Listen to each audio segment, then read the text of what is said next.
Assalamualaikum warahmatullahi wabarakatuh. Perkenalkan, nama saya Vidya Fauzia. Saya dari Prodi Pendidikan Matematika.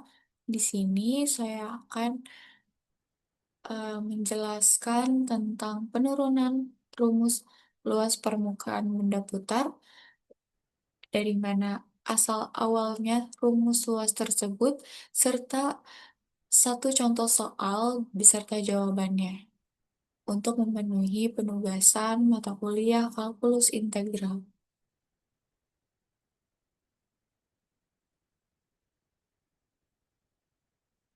Oke, langsung aja masuk ke rumus akhir luas permukaan benda putar. Rumusnya itu adalah L sama dengan integral dari A sampai B 2pi dikali fx akar 1 ditambah f aksen x kuadrat terhadap dx. Nah, gimana sih? Kenapa kok bisa rumus luas permukaan tersebut seperti tadi?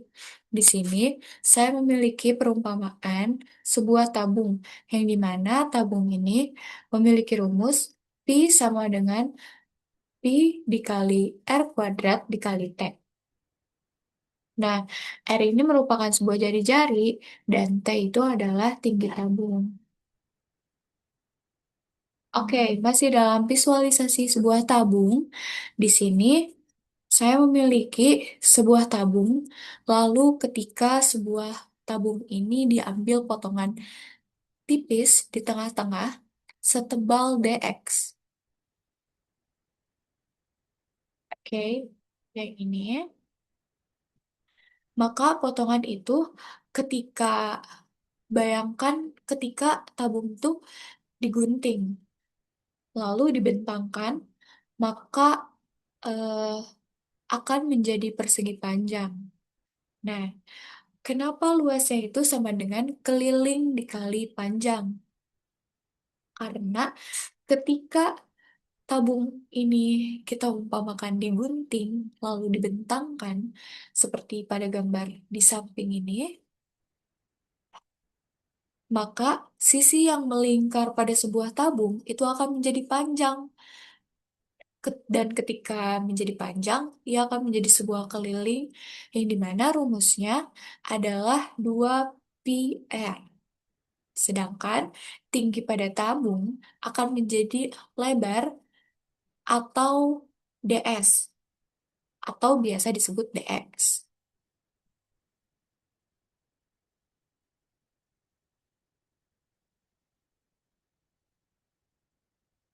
Nah, apa sih hubungannya dengan rumus luas permukaan benda putar?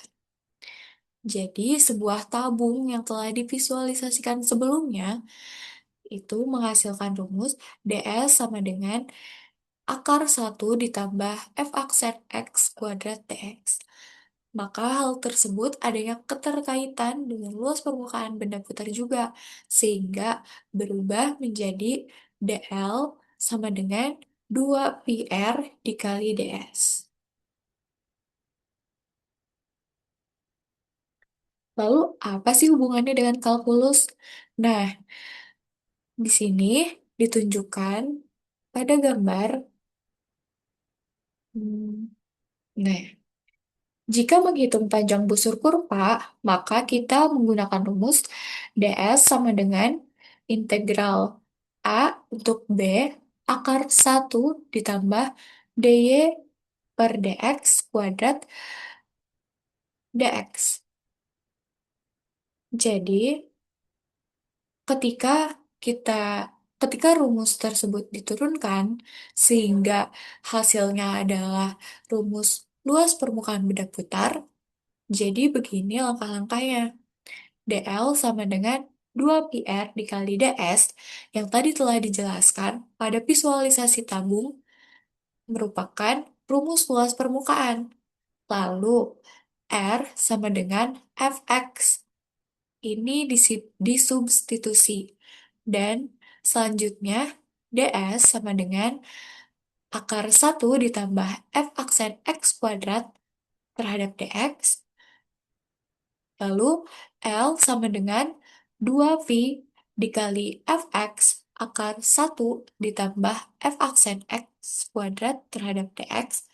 Nah, selanjutnya tinggal diintegralkan sehingga hasil akhirnya L sama dengan integral A untuk B 2pi dikali fx akar 1 ditambah f aksen x kuadrat terhadap dx.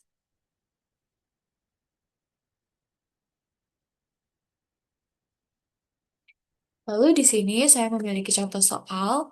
Tentukan luas permukaan benda putar dari Y sama dengan X, dari X sama dengan 0 sampai X sama dengan 2. Lalu diputarkan terhadap sumbu X.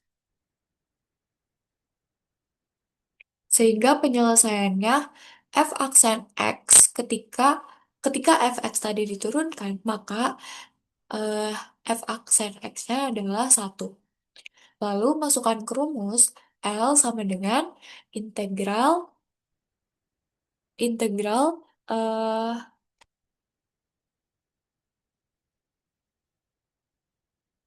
integral 0 sampai 2 pi x akar 1 ditambah 1 kuadrat terhadap dx. Sama dengan integral dari 0 sampai 2 pi x akar 2 terhadap dx, lalu keluarkan konstantanya 2pi akar 2 integral 0 sampai 2 x dx.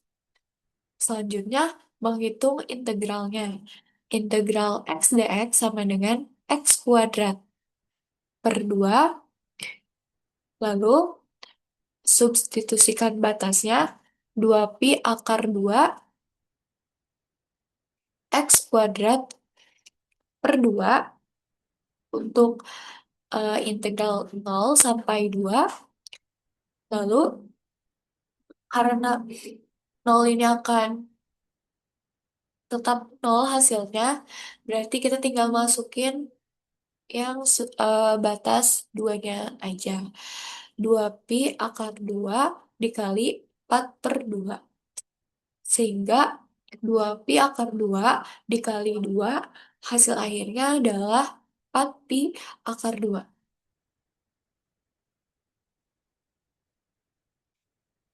Oke, terima kasih. Sekian dari saya. Kurang lebihnya mohon maaf. Wassalamualaikum warahmatullahi wabarakatuh.